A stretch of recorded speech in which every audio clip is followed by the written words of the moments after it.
Part of the 2020 Hall of Fame class, NBA champ Kevin Garnett just released a new book a couple of months ago, KG A to Z, an Uncensored Encyclopedia of Life, Basketball, and everything in between. And as a Showtime documentary, Anything is Possible, that'll be released next month. Doing big things there. KG joining us. When's the last time you played pickup? Last time I played pickup, oh my God, probably 2 years ago, when I used to train guys. I was probably around the game a lot more, and used to jump in a couple, 21s or some 3-on-3s or some 5-on-5, just for a couple games. Could you play it all? Could you play it all now? Yeah. I can play. I can play for probably about 10 to 12 minutes if I had to in a real NBA game. The way the pace is now, because when you're younger, Dan, I'm chasing every rebound, and I'm attempting to try to get all those rebounds. You don't get them all. When you get older, you use energy smarter. Like I wouldn't attempt to go for every offensive rebound. I would sprint 3-point line to 3-point line and be good. There's ways that you can cut like corners, if you will, when you get older to not exhaust yourself. But yeah, if I had to, I feel like I could. Were you surprised that Anthony Davis played last night? He was cleared to play last night. I was shocked, actually. Yeah. I was actually shocked that he made the trip. I was shocked that he was standing up on the sideline. I know I've had a groin injury before. Anybody that's had a groin injury, it is the worst or one of the worst injuries you can have. You're very, very limited to what you can do in being mobile. The one thing you can't do, you can't laterally do anything. You can't get in the lateral stance. So I was very shocked that he was on the floor and that he had got cleared. I felt the same way because as soon as he stepped 60 seconds in, I go, he can't play. And I wonder if Charles Barkley giving him that nickname of street clothes played a role in him just saying, I want to get in the game. I want to have my uniform on. I don't want to be sitting here in street clothes. Am I reading too much into that? First off, if that was the case and you cared about any of this, then I felt like he would have came out with a better lather. You would have known in warm-ups if he could have been able to go or not. That's one. Then two, I don't think the young fella is actually, I think he hears it. Yeah. But this is all about doing something for yourself. He has to take another level of improving his body. Let's just keep this real. LeBron came to LA to not just, leave out the league on a great note with a great establishment like the Lakers, but he wanted to play with a younger version of someone that he can actually, like, similar to what D-Wade did to him in Miami. He came to AD's in LA to continue the legacy, to continue the championship legacy, to continue the spirit. And right now he's not doing that. He has to go to another level with his body and his training. Whatever he's been doing the last 10 years is not working. He should not be out of shape during the regular season. I don't understand that one. Did you talk trash to LeBron? I talked trash to where I saw an advantage. You understand? And let me get something clear out here. Dan, I have never, ever in my life disrespected a man or his family or his wife or his mom or none of that. I have never in my life. Now, I talk shit about how I'm busting your ass out here. I'll talk some trash about how, I'm getting this turnaround off, how you can't stop this, how I used to love to call guys moves out before they do it. Anywhere I saw advantage or anywhere I saw weakness, I would actually attack that. That's what Karl Malone did to us as young boys. That's what Charles Barkley did. The greatest to ever talk it and back it up.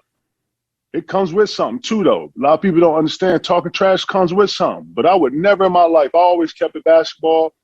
We as basketball players know to keep it basketball. We know that crossing the line crosses the line.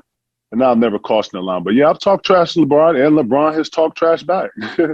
Chris Bosh was with us 2 days ago, and he said he stopped talking trash with you because it took him out of his game. Talking trash is a mental game. Getting someone to, first off, you have to have the energy to be able to talk, and then you have to have your information. Talking trash is about breaking someone down mentally and getting them to do and multitask when most people can't multitask. Most people can't do 2 or 3 things at once. And to be able to master that is something different. I watched Gary Payton. I watched Charles Barkley control games. I watched them control the refs.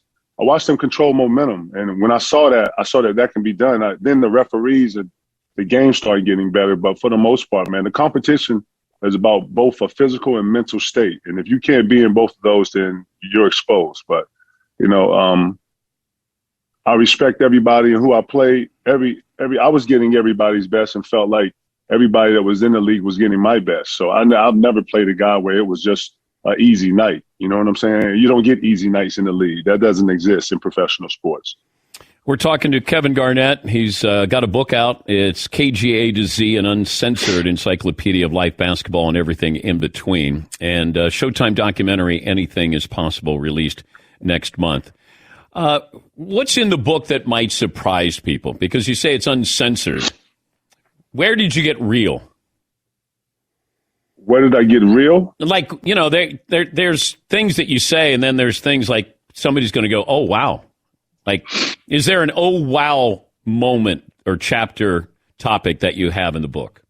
I don't know. I just think sometimes that I would look up and some of this shit was like a movie to me, Dan. Like I would be looking up and I would be like, this is something straight out of, you would see this in like theater or something, right? The connection with all the Celtics in '08, how my mom how she raised me and my 2 sisters. I wouldn't say it would be wow. And the reason I think I wrote the book was because to show the normalcy and the human side of me and the things that, I was able to beat or be able to find solutions to. I wanted to create solutions for people who was lost or went through similar situations and was trying to relate and wanted to be able to find some common solutions to the problem. So, I get a lot of DMs. I get a lot of personal mail about people and how to survive and during rough times and sharing stories. Arvydas Sabonis, I think a lot of people were shocked that I actually knew who Arvydas Sabonis was and that he was a huge play into my development and just creatively and as an imagination, have an imagination of being that big and being creative and being mobile like he was. I don't think people were shocked. I think a lot of people were shocked that I actually knew his history. Yeah. Dawn Stanley being one of my idols growing up, even though she was a female, I loved her style. Her and Kenny Anderson was my all-time favorite guards. I took the rubber band idea from her. It kept me very disciplined. Times where, I don't know, man. I don't know. It's like for whoever's reading it and for whatever reasons they're reading it, looking for whatever they're looking for. I found a lot of people found some solutions in the book, which is the biggest compliment to me, at least. You come out of high school right to the pros. What kind of offers did you get to go to college? You don't have to give me names of schools, but what were you offered to go to college? I won't embarrass anybody, or I won't put it out there, no shit like that. But I got offered a lot of cash.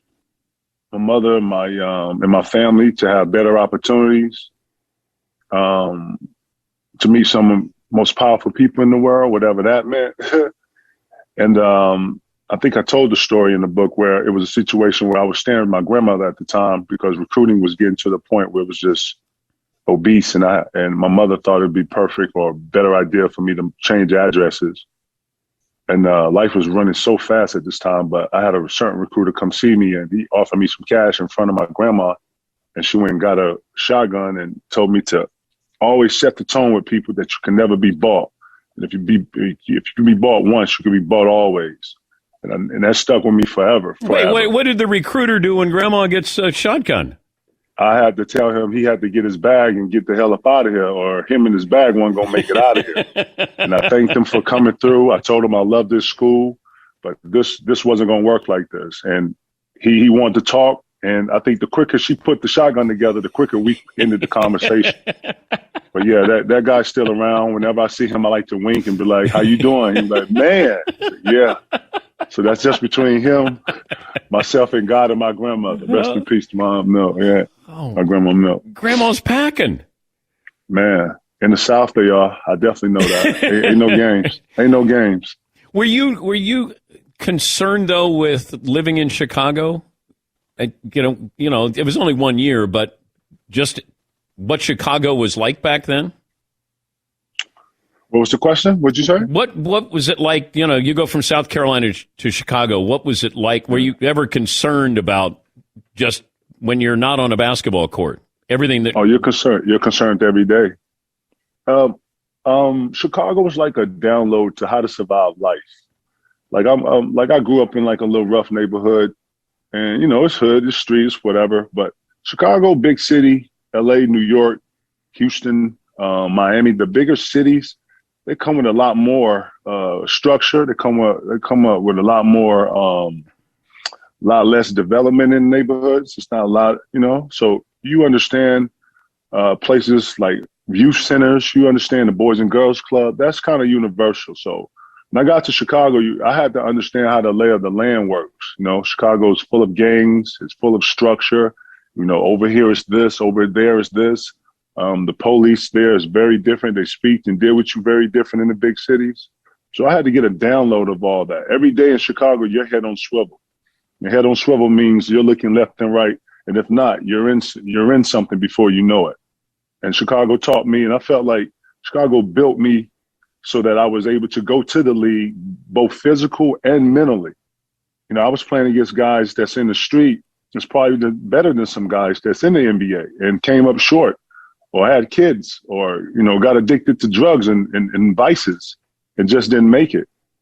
And I would encounter a lot of those didn't make it. And I encountered a bunch of different talent in Chicago that I felt like, man, not just living here is hard, but, man, these guys can actually play the game. Yeah. And it definitely sharpened me, and it definitely got me ready for the league, and I felt prepared. I felt like it couldn't be nothing worse than living or going through what I have to go through every day on these streets in the go, straight up and down. Like trying to survive in the big city is a real thing.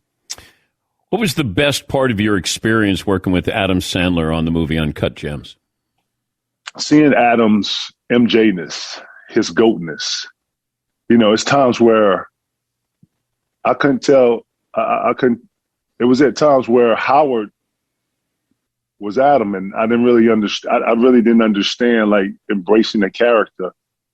And he would be in this character. He would stay there, and he would stay there. He would be Howard, and he would be talking to us and dealing with us as if he was Howard. And I had never experienced nothing like that. I had never experienced someone be great in their craft and in this craft and acting. And it would be times where in this dialogue, we had a dialogue in his office going back and forth, and he was just playing with the dialogue, and he was throwing it, and I was catching it, but I was like, holy snap, this is greatness. I'm in it. I am in the dialogue of greatness right here. And I understand this connection. Like I totally got acting at that point.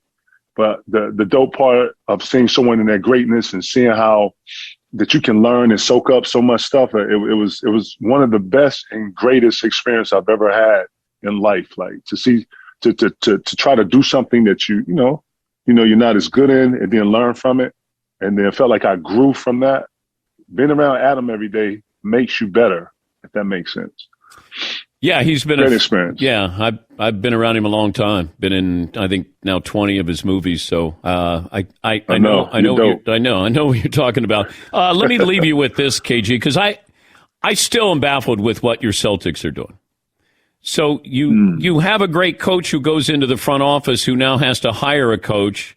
How about you just hire a really great GM and then keep Brad Stevens as a coach? Help me understand this. So I'm going to take this, and this is my theory in this. I have no equity, nothing in the Celtics other than my heart, and what I've paid dues to. I'm always a C at heart. This is my theory on this, though. So Brad Stevens came in and built this system and this, I guess this, I don't want to say pedigree, but he built a structure there that the guys have believed in. I feel like when you do that, the investment is there. Danny has been whispering and has been hinting at, leaving it. He and Brad have a great, not just a working relationship, but have a great communication. And a great transparency about them. And I think Danny feels that if he was going to step away, if it couldn't be his son, Austin, or if it couldn't be Numbers, who is like Danny's assistant GM, then it probably would be Brad. They put the investment there. The time has been there spent. They've gotten these players. They've gotten these players to believe in the ideal of the structure. Now it's about putting players and building players and bringing players and building that structure. So I'm just like you. I'm baffled. I've never known Brad to be able to be in charge of operations or any of that. He hasn't witnessed. We haven't witnessed none of that yet. So let's see. Let's find out. I mean, he's part of the family. I can see him wanting to keep things in family. But this is all Danny Ainge and him thinking that Brad can do this. And it just remains to be seen. I'm just as baffled as you, though. Great to talk to you, KG. Good luck with the book. Good luck with the Showtime documentary that's released next month. Great to talk to you again. Always good to see you, Dan, man. Always a huge fan of you and the show, and I appreciate you having me, man.